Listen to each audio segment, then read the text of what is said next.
Hello, everyone. I'm Professor Geek. Welcome back to the channel, and welcome to another installment of our Heir to the Empire book study. With me, as always, is my trusty TA, Big Al. Say hi, Al. Hi, Al. And do you think we can make it through an entire stream without casual disregard for the second of the Ten Commandments tonight?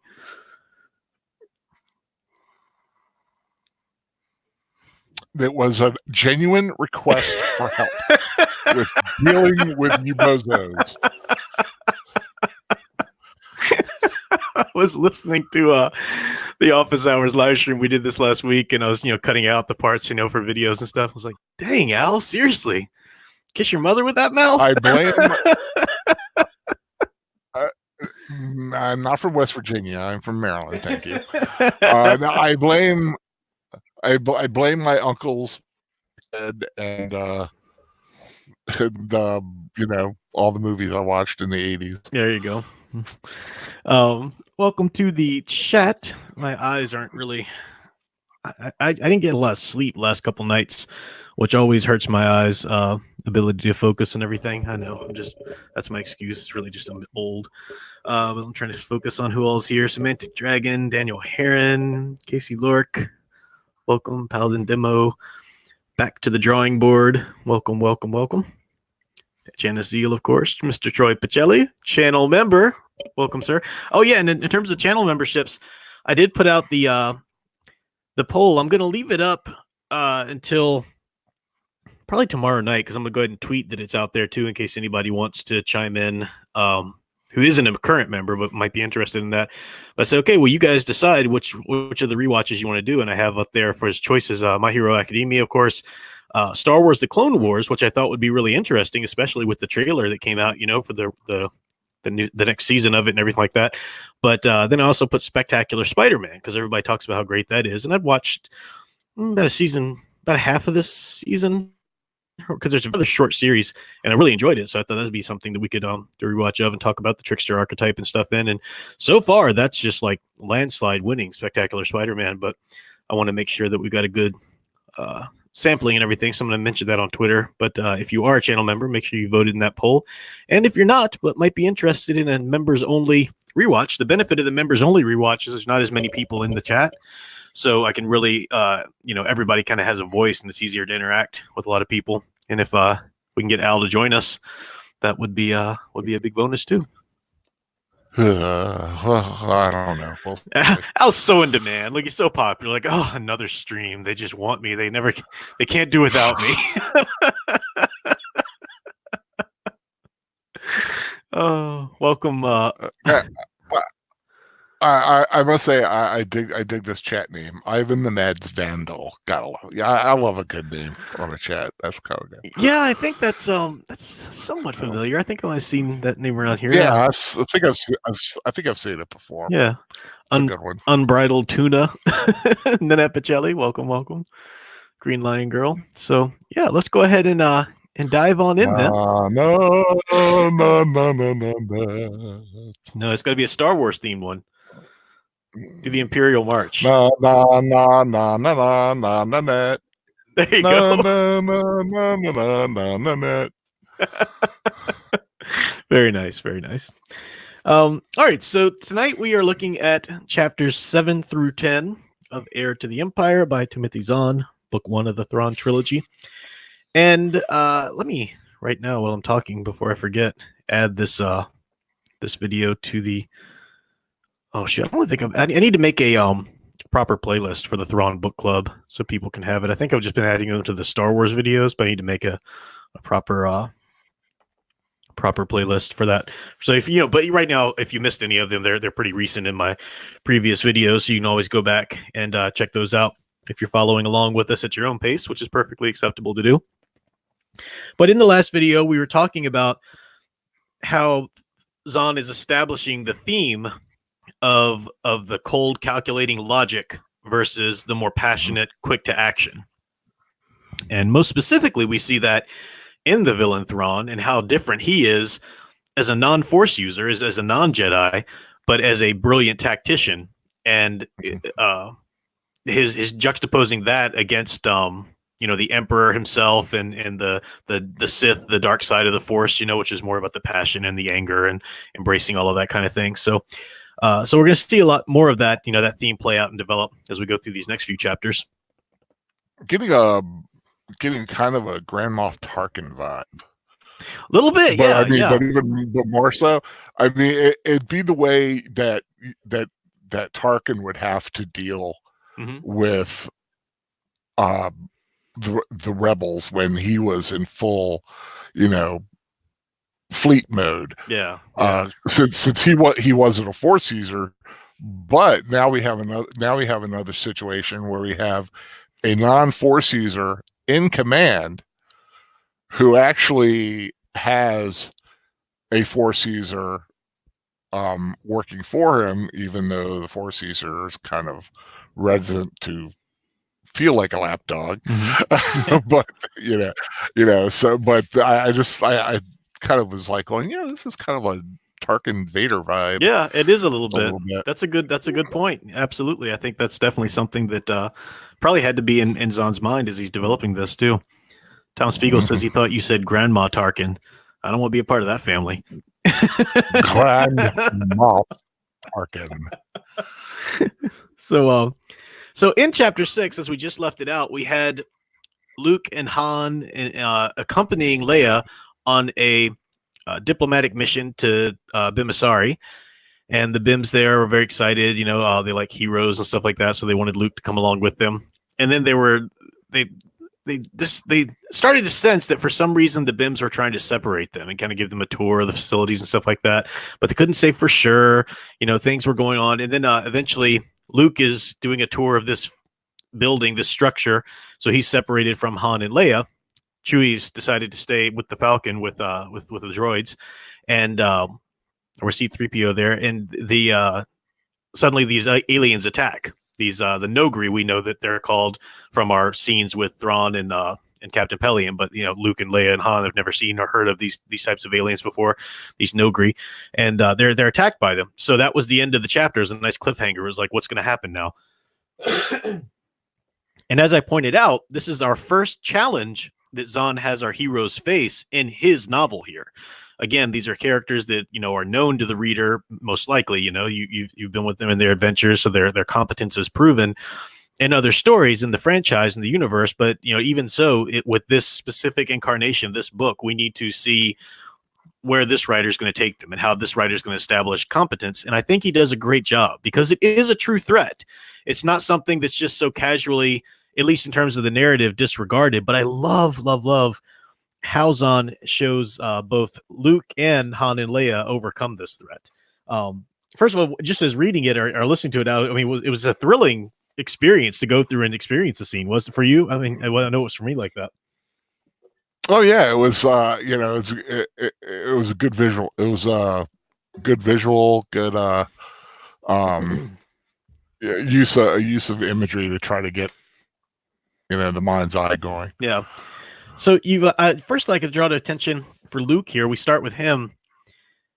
How Luke is a Jedi. Now he's a light side of the Jedi, though, obviously here. So he's but yeah, look at how almost Thrawn-like he is in the way he conducts himself through this attack. The leader of the Nogri, they're attacking Luke there. They gestured again. This time, Luke. This is interesting. So the Nogri, they're gesturing for him to back up, and they're holding these Stokely sticks. And Luke isn't familiar with the Stokely stick. He's never seen one. He doesn't know exactly how they work, what they do.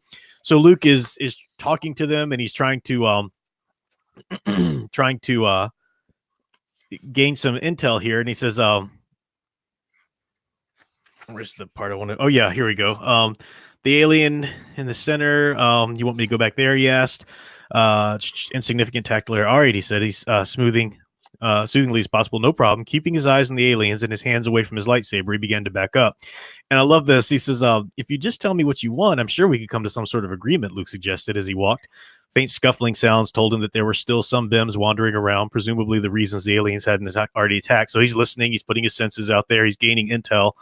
I would hope we could at least talk about it. There's no particular reason why any of you has to be hurt. Now, this is a that's a badass line, right? But it's also a goading line. So he's been compliant with their wishes there, but then he throws this little line at them in order to prompt them to kind of, make them a little nervous or do something, because right after that, reflexively, the leader's thumb moved. Not much, but Luke was watching, and it was enough. A thumb trigger then. So he did all this so he could know exactly where the trigger of the Stokely stick was, so that in a second or two later, when he uses the Force, he knows what to trigger, how to trigger the weapon. So I just love that tactical brilliance there, and the playing with the emotion there to get what he wants and to find out what he needs to and everything. So that was really cool.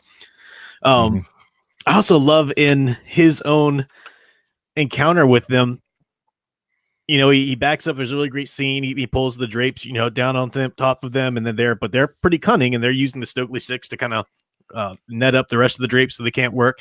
But he knows that Leia has called out for help. And there's this great scene towards the end of it. They're spraying the Stokely sticks. Apparently you can use that stuff as sort of an adhesive net kind of thing, as well as a, what was it? I think it was like it knocks you out or something as well, if you breathe it. Anyway, so the spraying ceased, and a single dark eye poked cautiously around the tapestry mountain. And with a strange sort of sadness, Luke realized that he no longer had any choices left. There was now only one way to end this if Han and Leia were to be saved. And so he locks his lightsaber on and throws the lightsaber and has to kill all the Nogri. But you get the sense that he could have done this from the beginning. He could have made quick work with them like that. And that's such a cool thing to reveal to the reader to build if you're trying to build competence. In an early conflict, this is a good thing to do. It's not something you want to do in a major conflict, sort of at the climax of the story, or that'll feel like it was too easy, But in an early conflict, to build competence for your character, for your hero, this is a great thing, because we've been with him and thinking that it was this perilous situation, and then suddenly we realize that that's a multitasking moment. When he reveals that he could have done it all the time, it shows us how powerful Luke is at this point, but it also shows us how where his morals lie, and how he really truly didn't want to have to kill these people who are clearly meaning him harm. This is a beautiful character revealing moment. And he and at this point he has enough confidence in himself to, in his own mind, he knew he was, I don't want to say he was never, that he knew he was never in any real danger himself personally. Like I said, his mind was more on getting to Han and Leia. Yeah. And that it really was the last choice. He's like, it's like, I really don't want to do this, but I got to go. Yeah. And, then he did the whole boomerang lightsaber deal. Yeah.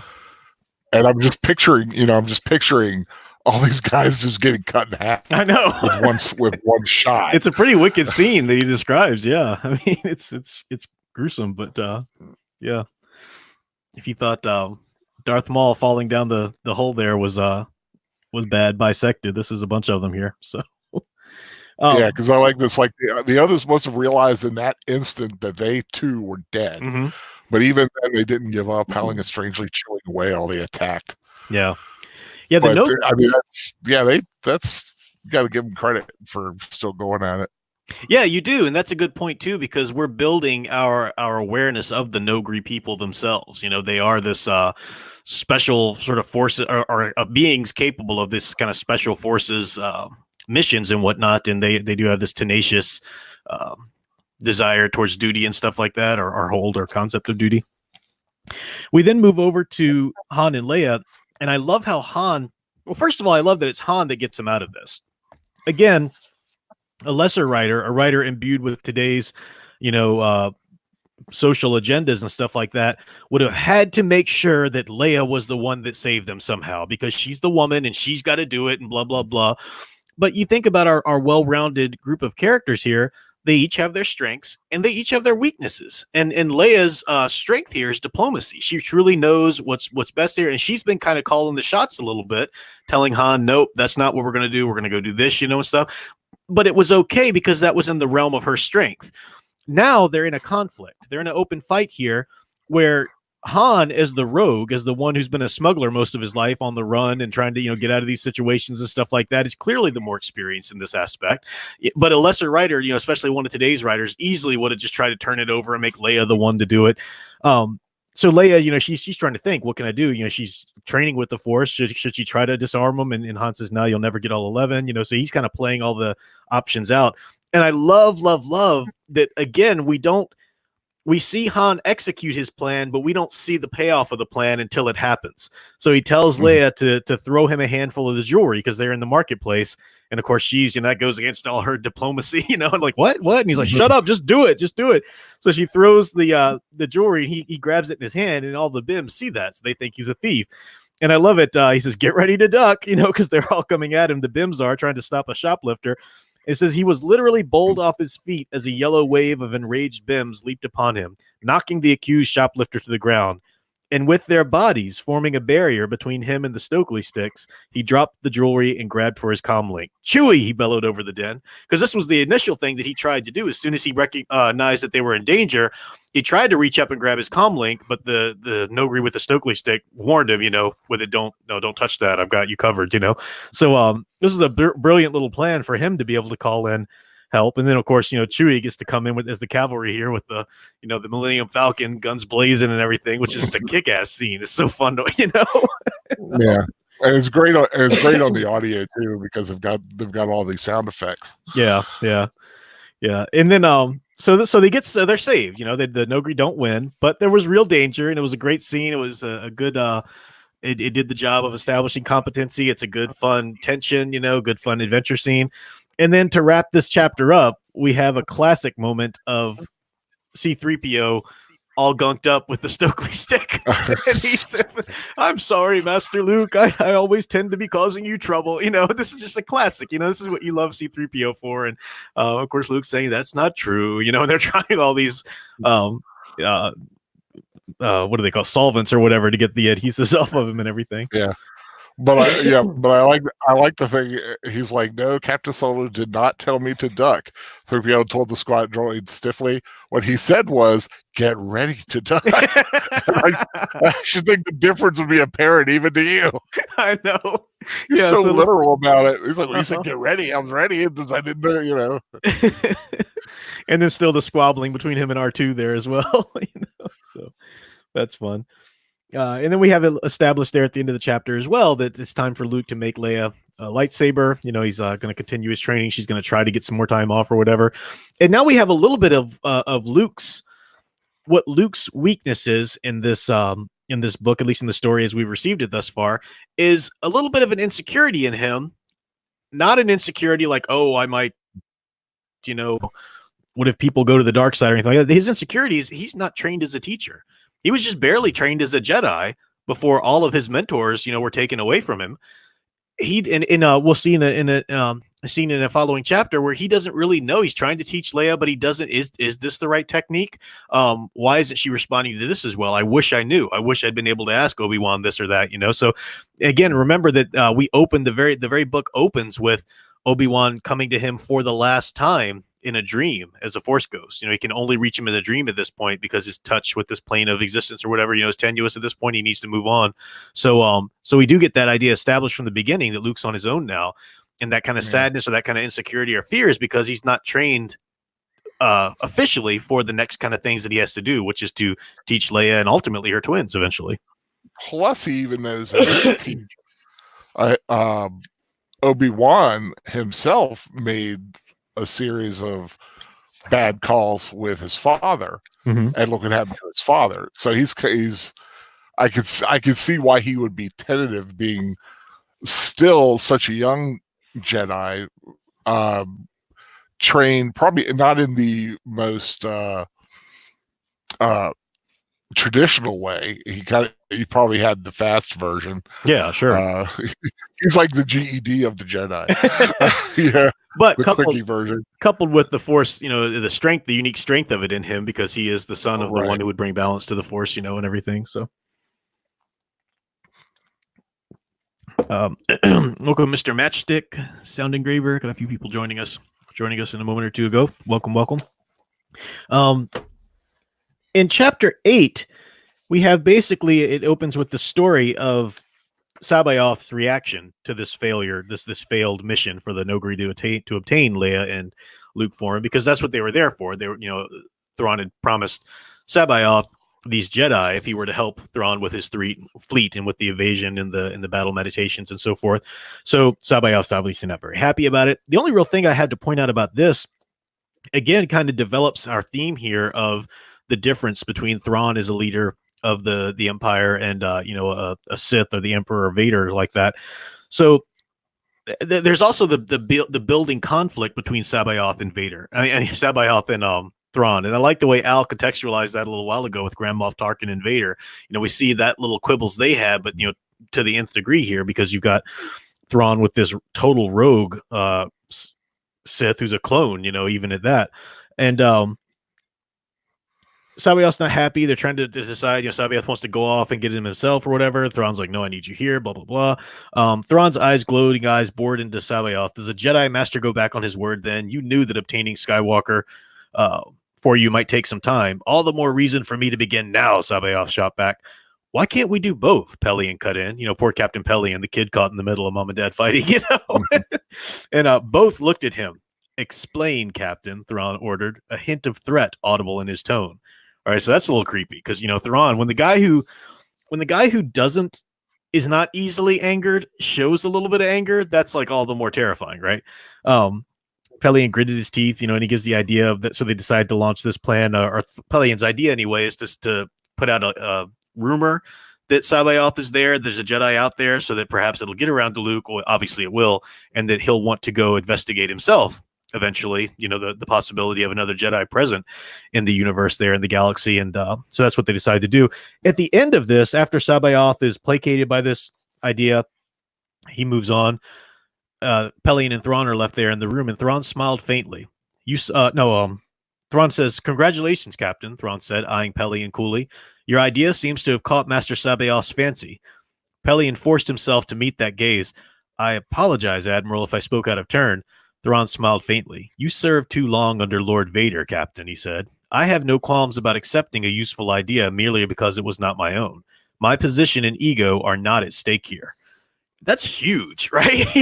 That's like for a and that's this delicate way that Zahn is constructing Thrawn here, that he's a likable villain in a way, I mean, he's the bad guy and you don't want him to win, he's the bad guy and you want him to, to fall, but you enjoy spending time with him because he's so unlike anything you've seen before, especially in this franchise or universe at this point when it was written, Yeah, because he's not the kind of guy, well, at least yet, to just, get so mad that he pulls a blaster and blows someone away. Yeah. He'll actually, like you said, with Pelion, he's willing to take advice. Mm-hmm. He'll hear what anyone has to say, and if it's useful, he'll use it. Yeah, exactly. And that makes him almost even more dangerous, because that's the kind of guy you're not going to be able to figure out as easy. Mm-hmm. The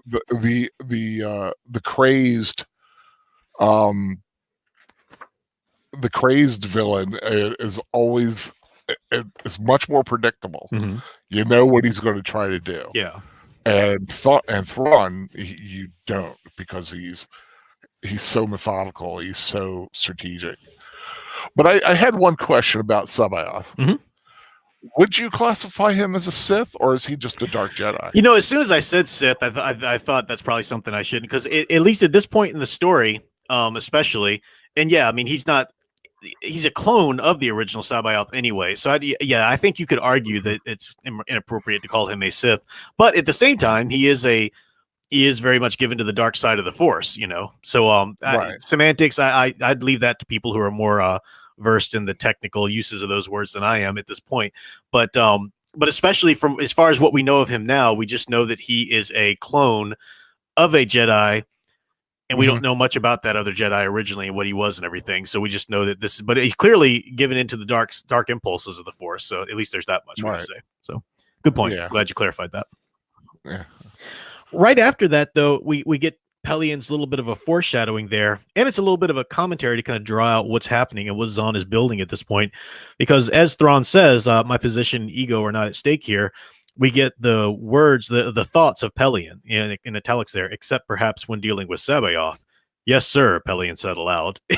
So you get the idea. All is not well in the sleek and well-oiled machine of the Empire here because of Sabaoth coming in, as very much this sort of unknown quantity introduced into the mix there, and there is this growing conflict between Thrawn and Sabaoth. We then skip to speaking of sort of a disharmony within the ranks there. Now we move to the Republic and the fallout with the council members here of what's happened at Bemisari and Han's choice to take Leia out of there immediately and so forth. And you got the Bothan Phalia, causing trouble again, and you've got this sort of strife happening within the council there. And then, of course, Leia's request to have some time off to train as a Jedi is completely denied. Just Mon Mothma is just like, nope, need you maybe for another whole year, even, so Han's not happy with it. Leia's not too happy, terribly happy with it. And at the end of the chapter, I think it's a telling little way to end the chapter, because one of the things you think about a book, you need to approach a novel as an entire narrative. You need to make sure it's cohesive with a solid beginning and a solid, building and middle and end and all of that. But if you're going to break it up into chapters, or even book 1 and book 2, or however people decide to break up a book, a novel, a longer piece like this, you even have to look at the chapters themselves, and they should be addressed and approached in a manner that has them. I mean, they're part of the whole, but they still should have a basic rhythm to them. They should have a natural beginning and end, sort of a lead off into the next one and stuff. And we've been seeing that Zahn does that incredibly well. Yeah. I'm sorry. I didn't know if you were. No, let me just read this little hassle thing, and I'll kick it to you. But at the end of the chapter, we have him, Han, say, it was a lot easier back when we were just taking on the Empire, he growled. He threw a glare across the table at Phalia. At least then we knew who our enemies were. And Leia squeezed his arm. Come on, So that's another good little establishing a theme here. Who are our enemies, right? Because we're going to find out in the next chapter. We kind of know it now, but they draw it out to the core in the next chapter that there's a leak somewhere in the Republic, in the New Republic here. Somebody's knowing where Han and Leia are going to be, so they can be attacked in someplace like that. So who is our enemy? This is a question. And of course, you can even ask that within the ranks of the Empire. Thrawn's in charge, but is Sabaoth going to double cross him? Probably. Who is your real enemy? You're fighting the Republic, you're fighting the Empire, but really, who do you have to look out for? So that's another little complication, but a good complication that builds tension. So again, as we're in chapter 8 of a novel, this is the kind of thing you should be doing as a writer at this point, is building tension, adding to the tension, developing the tension. Sorry. So what were we going to say, Al? Speaking of tension, Borsk Phalia. At best, an incompetent politician along the lines of the guys who wanted everyone to go to the beach during Jaws, and at worst, in league with the Empire. But he is definitely an unlikable little sot. Yeah, I will say that. Well put. But yeah, I mean, like I said, at worst, he's like the mayor in Amity. He's like, oh, we can't worry about this, Well, we need to open the beaches. I don't care if anybody, And the next thing you know, not the rebellion, or now the new, whatever they're called. I forget what they're called. The New Republic. But, the New Republic, suddenly they're going to get attacked by sharks. Yeah. So, yeah. I agree with Han wholeheartedly that this guy's troubled no matter what he is. Yeah. Be it, like I said, be it incompetent or the leak. And we know already that he's out for personal gain. At least that much is already been told to us, because he's doing these little playing politics, especially against Admiral Akbar and stuff like that. So he's Han was talking about like what he might have used or how he might have used this or that to leverage getting a seat in the council and all this kind of stuff. So we know he's out for personal gain, which makes him immediately untrustworthy. But to the extent of that, is yet to be revealed to us. So moving into chapter 9, then. So we've established with chapter 8 that both the Empire and the New Republic are both they've got levels of disharmony within them, within the ranks and so forth. but the Republic at this point they're reactionary. They're 100% reactionary. We got the amazing scene and show of competence for Luke and Han and all of that, but the Republic themselves, they're just still trying to build themselves. They're still trying to do that, and now they're trying to smooth over the attack that happened with the BIMs there and everything like that. So they're playing catch up. They're playing crisis damage control, and in Chapter 9 we show Thrawn is on the offensive.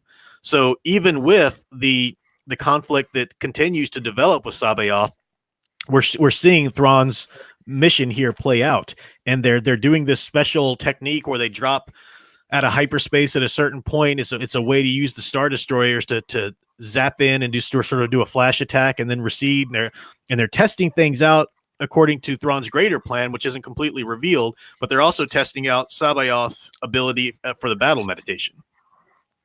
And you get little hints at this, like Pelion watches the whole thing go down. He says Pelion thought the Chimera's crew wasn't as inexperienced as their ignorance of proper military protocol sometimes made them.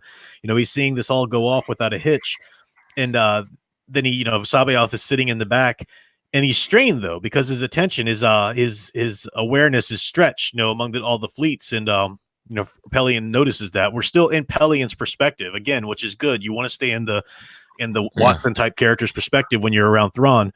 So because it's like a 4-pronged attack, isn't it?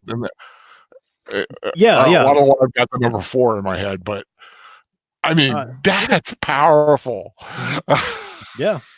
They're at the Bish. I had the name of the planet that they were in just a second ago, and now I lost it. What planet are they attacking there? The Bibfash. Sorry. Yeah, Bibfash. Yeah. Scrabble tiles. I know, right? They're at that, and then there's either 3 or 4 prongs of the attack altogether. But we're seeing the task and seeing what it looks like for Sabayoth to do this battle meditation. The reader's getting to see exactly what he's capable of, what he's not capable of. We're seeing it all through Pelion, and we see Thrawn as well continue to be in complete control. He let's see. Multi-attack was more than simply part of a set. Yeah, so here we got, Pelion frowned. No, good then. Have the Nemesis break off and the rest of its group and report back to the rendezvous to wait for us, Thrawn says to Pelion. Pelion frowned at the Grand Admiral. Sir? Thrawn turned to him, a warning gleam in his glowing eyes. Attend to your duties, Captain, he said. And with a sudden flash of insight, Pelion realized this multi-edged attack on New Republic territory was more than simply a part of the setup for the Sluis Van raid. It was in addition a test of Sabayoth's abilities, yes, but also a test of his willingness to accept orders. Yes, Admiral Pelion. So we're constantly seeing that awareness and realizations of the great detective, in this case, a bad guy, a villain, through the Watson type character. And get to see Pelion's point of comparison for his old records of attacks and how much better it's going. Pelion glanced. Thrawn is ordering around Sabayoth, and Sabayoth said, "You question me too much, Grand Admiral Thrawn." Sabayoth said, his voice even huskier than it had been earlier. "Far too much.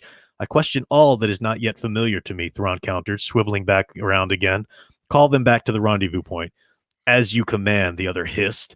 Pelion glanced back at Sabayoth. Testing the other's abilities under combat conditions was all well and proper, but there was such a thing as pushing too far. "He must learn who's in command here," Thrawn said quietly, as if reading Pelion's thoughts. Pelion kind of reminds me of Al here, like so uncomfortable with the conflict and the testing and the the little bit of a pissing match going back and forth here and stuff. And then I like this. Well, if you've been in a fleet that has been run by Palpatine and Vader for so long, I'd be a little nervous about that's true. Flare-ups of anger. That's because true. Like I said, you're never quite sure if you're going to end up on the bulkhead dead.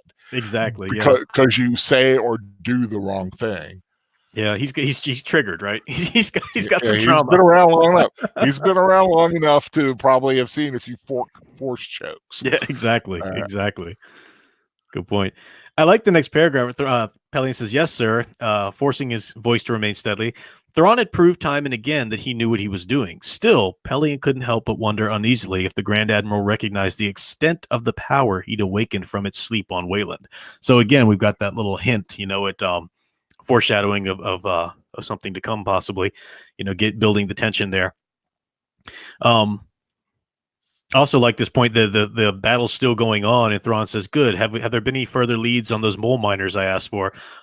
No, sir. A year ago, too, Pelion would have found a strange unreality in conversing about less than urgent matters while in the middle of a combat situation. But it shows what an amazing hold and control Thrawn has on it, being able to just, yeah, we're fighting right now, but I actually want to know what's going on with that other thing I asked you about. Multitask. Yeah, exactly. Now, after this little scene of complete and total competence from the villain, this attack it goes off without a hitch very easily. We get this little scene right here of Talon Card with Mara Jade, back to them. We haven't seen them in a little bit, but back to them, and they're watching this whole attack from a distance aboard Talon's ship called the Wild Card. He is Talon Card, Karrde, and his ship is called the Wild Card, Karrde, which is, of course, a play on words there. But I also think it's very telling that we get the name of his ship right here in the intro to this scene, because at this point, for the reader, Card and his little crew here of smugglers, Mara Jade, that we don't know much about yet at all, if you're just reading this cold, and Card himself, you don't really know what his intentions were. We talked about the way the narrative kind of showed him to be this and that. He's very Thrawn-like in his tactical know-how, but he actually cares about his, people and stuff like that too. So he's got some sort of points for and against him and everything. He is the wild card in this situation. He's just this observer. He's not doing anything. He hasn't helped along the plot nor thwarted the plot in any way yet, but he's there, and we know he's going to be, his card shall be played. We know he's one of the cards to be played here, but he's a wild card. He's an unknown. He's another unknown in the mix here, which is, again, it's good for complications. It's good to kind of throw all this out here, keep all your parts visible to the reader so nothing is forgotten when you actually need them. And so I like that little aspect there to show him there and his thinking about the Star Destroyer, what they're doing. Yeah, well, I mean, when you think about this guy Card calling a ship the Wild Card, I mean, what kind of an ego must you have to use your name in puns all over the place? Yeah, exactly. I mean, really. I like that. I never. Yeah, you would never do that, would you, Albo? I never would. Very nice. Trying to see, when is the jump here that okay, so then at the very end of the chapter we also jump back to Luke and so they're responding now. Luke, Han, and Leia are responding to this maneuver that Thrawn has just done there on Bibfash, and they're called out there. So Luke is trying to, this is the part where Luke is trying to train Leia, and he's having some doubts about what he's supposed to be doing and whatnot. And Han comes in and says that they're called out to Bibfash now. Again, damage control. They're just in the reactionary, role all the time here. They haven't quite, been on the offensive yet in terms of with Thrawn at this moment. I like that she's training using the same little probe that he was on Falcon. Exactly. Yeah. The same little remote probe, probably in the same little area there, the hold. Yeah. This is interesting. So they're going back to Bibfash and or Bibfashy. I forgot exactly how it's pronounced. It's got an I at the end of it, but anyway. Luke says, "Well, I'll go." Oh, go ahead. I think in like Bibfash, the name of the planet, and the Bibfashy are the people. That's right. Yeah, that's right. Something like that. Yeah, yep. That's you got it. Yeah, that's exactly right. Luke says, "Well, I'll go too," because there's the, who knows when you're going to be attacked next. And we also set up a little bit of the tension between Akbar and Han. How Akbar's a good guy, but there's some tension between him and Han here a little bit, and we'll see that develop more. But they reveal that no, Luke can't go with them because the Bibfashi don't like Jedi. And then we get this hint at something that's happened before. This is Han's lip twisted. The story is that some of their Jedi went bad during the Clone Wars and really mangled things before they were stopped, or so Mon Mothma says. She's right, Leia nodded. We were still getting echoes of the whole fiasco in the Imperial Senate when I was serving there. it was just Bibfash. It wasn't just Bibfash either. Some of those dark Jedi escaped and made trouble all throughout the Sluice sector. One of them even got as far as Dagobah before he was caught. So this is the second time we mentioned Dagobah. The last time we mentioned it, Luke went ahead and remembered specifically entering into that cave at Dagobah and having that Force vision and facing his possible dark side future and stuff like that. Now we know, and Luke had wondered, could it be that maybe some sort of dark presence had been there before, and that maybe that's what had made that cave such a dark place, or called to it, or made it a place to have a vision like that. Luke was, wondering about that. Now we get that somebody did make it to Dagobah. Don't know all the details yet, but one of these Jedi, and again, this stuff is more developed in a bit in Outbound Flight, that Thrawn wrote later as well, which took place back then at that time, and dealt with the real Sabaoth, not this clone, but the real deal one at the beginning of the Clone Wars. So this sets up. It's a good little. It's a good technique, or a good reason that Luke can't accompany his sister, which of course he would certainly do if there was any way possible, because there's a danger of attack. So it sets up that, but it also gives him a reason to go out on his own here and to go out and try to reach Dagobah. So he calls for R2 to, in his X-Wing to be prepped and everything like that. And this is where he's going to go.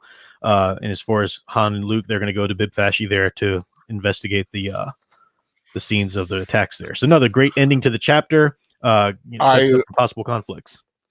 I love how they talk about Luke's ship, his X-Wing, and R2's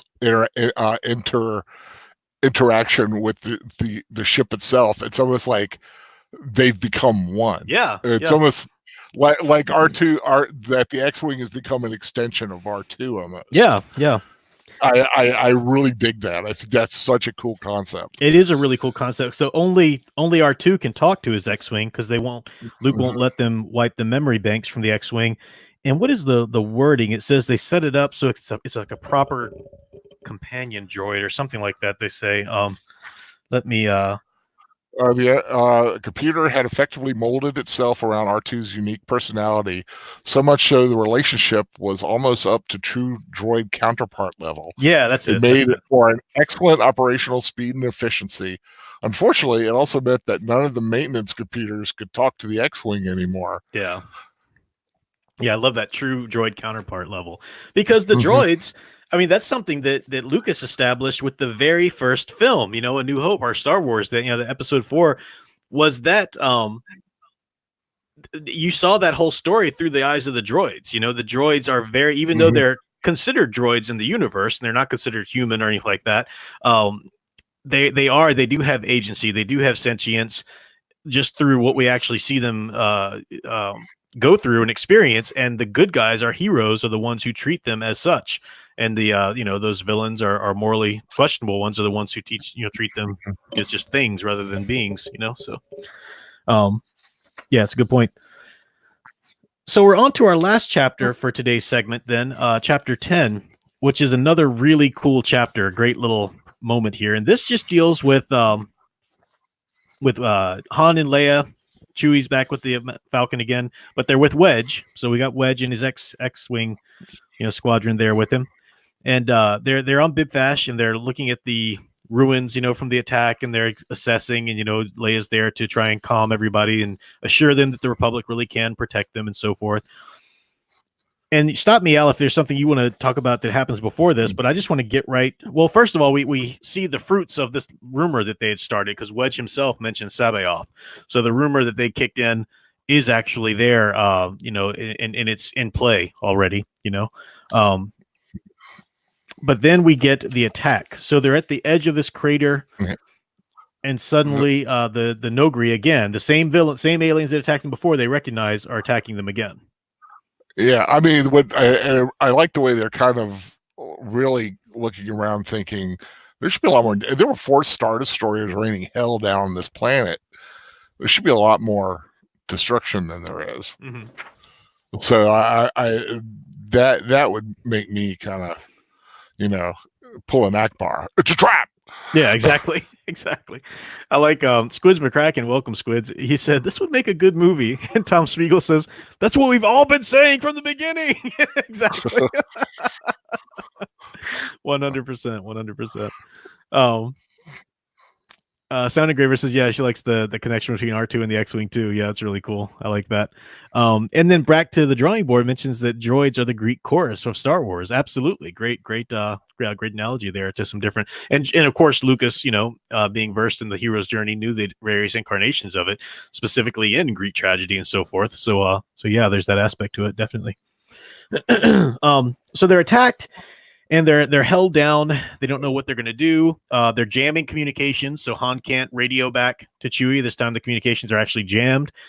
And then suddenly they recognize this sound, this whirring of an engine. They realize, oh, that's the Falcon. The Falcon's here. And they see the Falcon. They think, okay, Chewie must have realized that the transmissions were jammed. So he flies in between, like in the crater there, in between the attacking Nogri and where Han, Leia, and Wedge are pinned down, and puts the ramp down, the entry ramp down the back, a perfect way for them to escape. And it's interesting that they're about to do it, but Leia's the one that stops them. And she has to convince them for a little bit. So here you have, and this makes perfect sense. We still see Han's competency here in a second, which is a really cool thing he does, which he really shows competency there. But it's Leia in her budding training as a Jedi. Something doesn't feel right. And she doesn't even know what it is at first. She has to kind of investigate what it is. And then she realizes, she says, it's Chewie. She told them, I can't feel his presence on the ship. And that's what cues them in that maybe this isn't actually the Millennium Falcon. And it's such a cool, idea that these Nogri, and this is again, that their capability as an attacker, they actually hunted down. He gives another YT 1300 freighter somewhere, as Han says. It's a fake Millennium Falcon, in order to try and lure them onto the ship. Not only did they have another one, but somehow must have made it aesthetically to the point where even Han couldn't tell it wasn't his. Yeah, exactly. Because you would think Han would know his ship.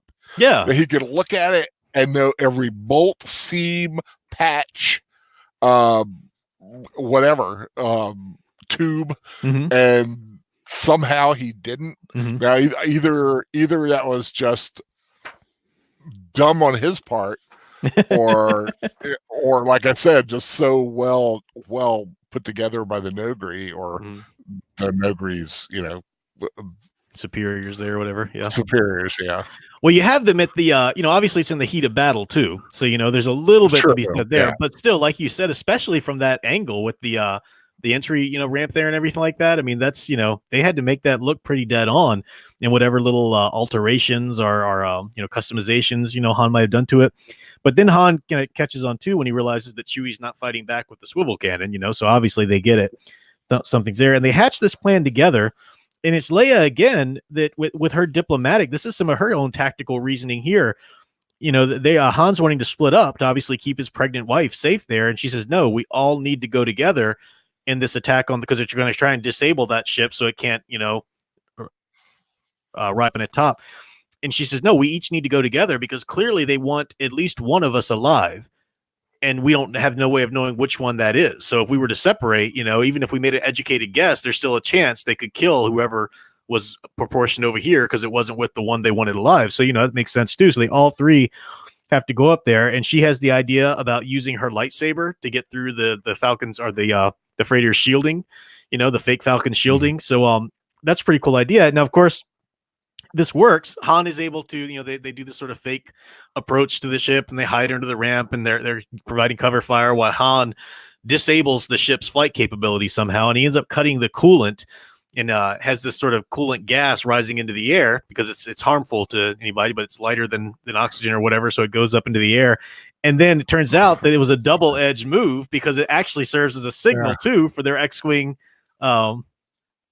accompaniment there, their escort, that flies in. And I love it. Han's like, or Leia says to him, you did that deliberately, didn't you? Well, sure, Han said, looking innocent. Why just disable a ship when you can disable it and send up a distress signal at the same time? He gazed up at the cloud. He said thoughtfully, sometimes I still amaze myself. I love that. Okay. That's such a Han thing to do. Too. I know. It's a classic Han. So again, building competence there, but it's not just again, a lesser writer might have just had a second attack just to build more competence in the characters. But no, this also reveals to them that the tenacity of this alien race that's attacking them. They still don't know why or where they're being sent from, although they assume it's probably the Empire. But it really shows the formidableness. Yeah, sorry, brain fart there. For how formidable. How formidable. Yeah, there you go. That's Al's way out. I'm just going to restructure my sentence. This enemy is, so that sets up, tension for possible dangers to come. And then we have this last scene on the ship here. And again, it builds the tension between Akbar and Han, and we'll find out a little bit later why the tension kind of started there to begin with. But Leia also puts into perspective what's going on with the Senate there. I love how she asks Han how it went, because Han tells Akbar that he's not going to bring Leia back to the palace, because if they're getting information out, it's possible that they could get infiltrators in. And Han, doesn't like. Akbar doesn't like that implication and whatnot. But so Han's telling Leia about this afterward. He said, it wasn't much of a conversation, Han told her sourly. I asked what they were doing to find out who our pals with the blasters, how they knew we were coming here. He assured him that they were doing everything possible to find out. I managed to step on his toes, and he signed off in a huff. Pretty much like usual with Akbar these days. Leia gave him a wry smile. You do have a way with people, don't you? This one's not my fault, Han objected. All I did was, I lost the page. Suggested the security was might not be what it was supposed to be. And Leia says, for all his military genius, Akbar just doesn't have the polish to be a good politician. And with Phalia's nipping at his heels, she shrugged uncomfortably. He just gets more and more overprotective of his territory, which is a perfect, boiling pot situation, for politics there. You've got this brilliant military genius who, because of his rank and everything and reputation, is on this council, but he doesn't have the political know-how. And then you've got somebody who knows how to be all needling and scheming in politics, just needling at him, and perfect pressure cooker there. Because Akbar's taking this one personal, because as he says, it's like the security arrangements I've set up on Coruscant. Yeah. So he's in charge of security. So any lack or break of security, it's on him. Mm-hmm. And he is a very proud, whatever he is, calamari, Mon calamari. Yeah. So they get to they decide, okay, they're going to go somewhere. They can't go back to Coruscant. Leia wants to be tapped in, though, and connected, because she's obviously very much needed her diplomatic skills with everything that's going on right now. She can't just go out in hiding or whatever. So Han's faced with the fact that he needs to take her somewhere that's hidden enough that he can protect her, but somewhere that has capabilities to slice it to be connected to the Republic's communications. Now, anywhere they go that actually has a Republican ambassador, though, isn't going to be safe, because they can't trust these or that people. So Han says, well, we need to find some place and find some slicers who can slice into communications and find a way to kind of basically hack. Slice is the word for hacking here, into that communication. And of course, Leia's like, oh, they wouldn't be able to do that. And Han's like, yeah, anybody can. You just need to be able to hire the right people. And so think about what we've done so far in the book and who we've introduced and everything. We've got our three main heroes that we all knew and loved, and we wanted to go see what they were doing again. So, Thrawn introduced us to the villains, set up a bit of a threat, but he didn't waste too much time in getting to our main characters that we wanted to go spend some time with again.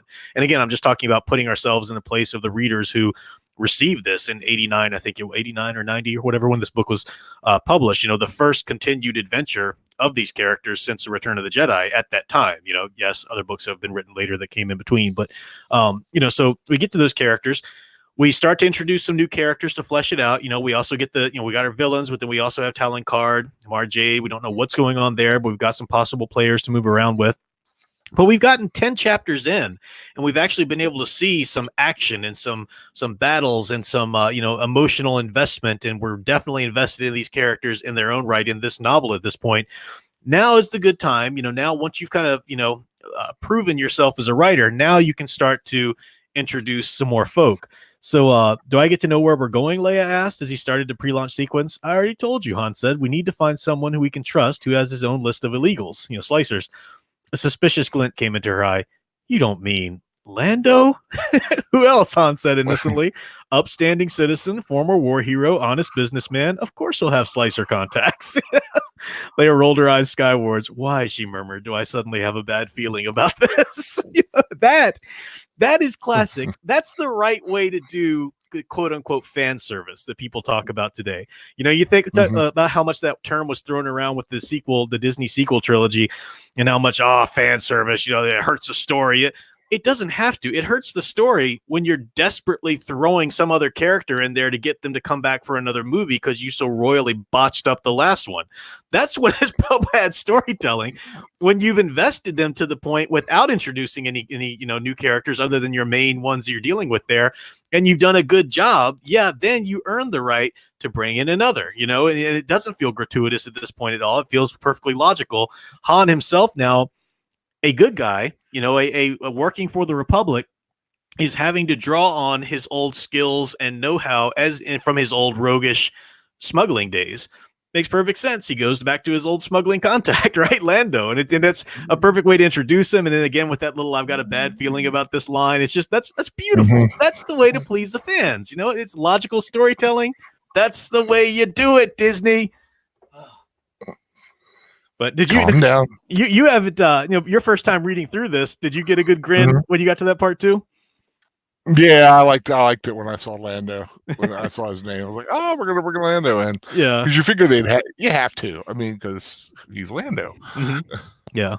I mean, he's gonna have to be playing in the story at some point, so you knew that. But it's logical that they would go to him now, and it's interesting to see how his situation is already tied into some of the things we've established already too. So it's it's just really well done. But that's the end of our chapter 10 there that we covered tonight. Was there anything else you wanted to bring up that I skipped over or didn't go into or anything? Just want to give you a chance. No, I think I got all my little points that I needed to in there. Yeah. Tom Spiegel says that the paragraphs were the best. I love the Lando's introduced and Leia's little line drop is great. Yeah, definitely. Yeah, well but I like a few things I like. One, we're going back to Dagobah. Yeah, which is cool. So 5 years on, we'll see what's going on there, and I'm sure there's something going to be happening with that tree. And what makes Star Wars great is that it's not about Leia sitting around a table talking to Akbar, Mon Mothma, and them all the time. Yeah, you have to basically have your core characters, if not on the run, on a mission, doing something in action. As opposed to just sitting around an Imperial Senate and talking for hours on end. Yeah. Like some other movies did. But anyway, I am digging that. It definitely feels like Star Wars. Yeah. Paladin Demo says Zahn has been tying in a lot of tactics from the Art of War. Sun Tzu's there, and I think also a little bit of Machiavelli's The Prince. We see it as well in there. It's good stuff.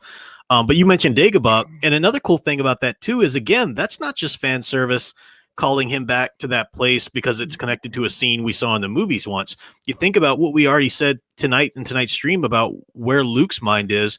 His weakness here, the thing he's dealing with to overcome, is that sort of a regret or an insecurity about his ability to teach. Well, that was probably his biggest teaching moment in his own education when Yoda sent him into that cave and he had that encounter on Dagobah. I mean, that was one of the biggest revelations he had in his own training. So it also thematically makes sense then, if he's worried about his ability as a teacher, to go back to one of the biggest moments of his own education, revisit that, with all these other things possibly mysterious going on about it, or a secret behind it, that it all ties in. And what may he see now? Yeah, exactly. Yeah. So it's a perfect, it's just nothing's wasted. Nothing's random.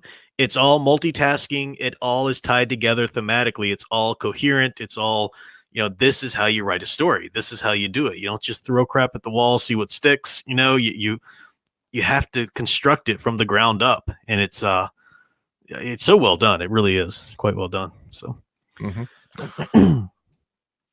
So, Professor, what's our chapters for this week? Yeah, so I was looking at the chapters for next week. I'd like to at least go through chapter 14, but I'm on the fence about whether we should include 15 or not. What do you think? So we're starting with chapter 11. They're not very long. 11, chapter 12, 13, 14. Should we stick to that, or do you want to go for broke and get 15 in there as well? Let me see here. How big was that? Well, what did we do?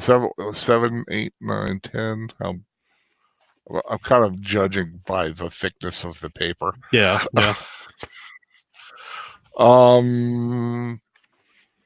Yeah, you can throw 15 in there. I mean, it's a little bit longer, but I don't think it's a good stopping place in the story, for a good little chunk of our study, but it also gets us on the fives, which would be kind of cool if we could sort of stick to that. It's 32 chapters in the book all to all, so we do have a chapter or two to play with, in terms of chunks, going through bit by bit each week. But you don't want to spend all year on just one book either. So I think, I think going through chapter 15 is a good one for next week then. So okay. All right, well, that's what we're doing for next Thursday, through chapter 15. So if you're going along with us, then those are what to read or reread if you're doing that. Or if you're just joining us because you read it long ago and loved it, that's all fine too. But, that's the chunk we'll be looking at. I have got to do more of my own coursework tonight. Get that this is one of the discussion answers I need to do for this week because I'm doing the online theology degree. And the course is kicking me in the butt is Thomistic metaphysics. So my question for this week is reflect on the ways in which unity and so we got into the being as analogous. Reflect on the ways in which unity and action as transcendental concepts should also be thought of analogously. Give examples.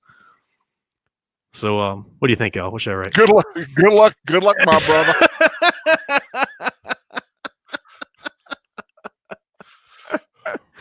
Yeah, it's fun. It's all kinds of fun. So that's what I'm doing for the rest of the night. And then taking a break to play some Knights of the Old Republic too, I think too. So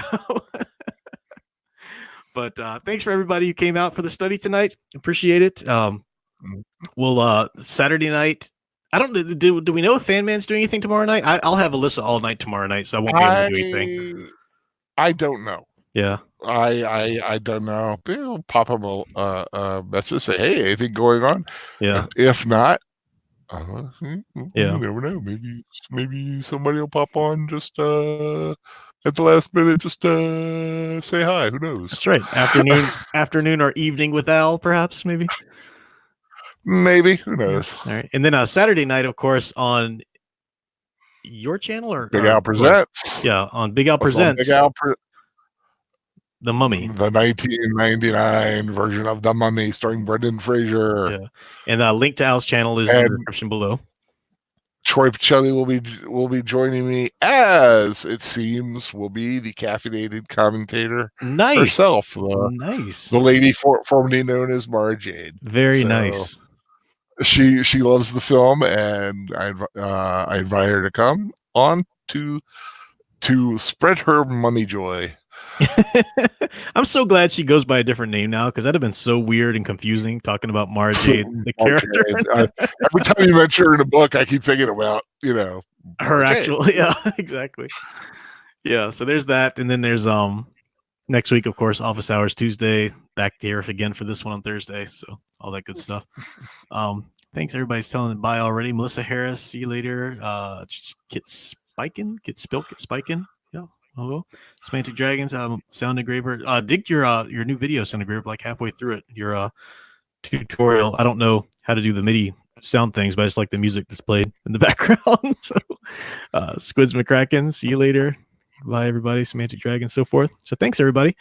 Al says, Troy says, Al doesn't know. Heck, Fan Man doesn't know. Yeah, I know exactly. If we ask Fan Man, are you doing anything tomorrow night? He won't answer us until about 8 p.m. tomorrow. Yeah, exactly. So, he's been, like I say, he's had a lot of family. This is a big family time. Yeah, for him. I think what anniversaries, birthdays, anniversaries, and stuff throat going on. Yeah, and they've been sick, and yeah. So who knows? Yeah. If we'll see. Yep.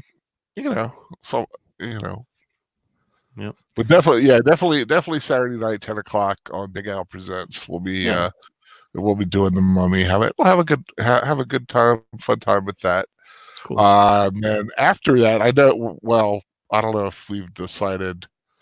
It'll be Troy's week next week. I don't know if he's got an idea, or if you wanted to do the one you've been wanting to do, but Yeah, maybe I'll leave it up to him. you didn't want to quite do it just yet. No, I'm happy to step in and do Lone Ranger whenever he, whenever he, or whenever he or you or whatever. You guys just let me know. I don't need to do it right away, but I'm happy to do it whenever. So, Okay.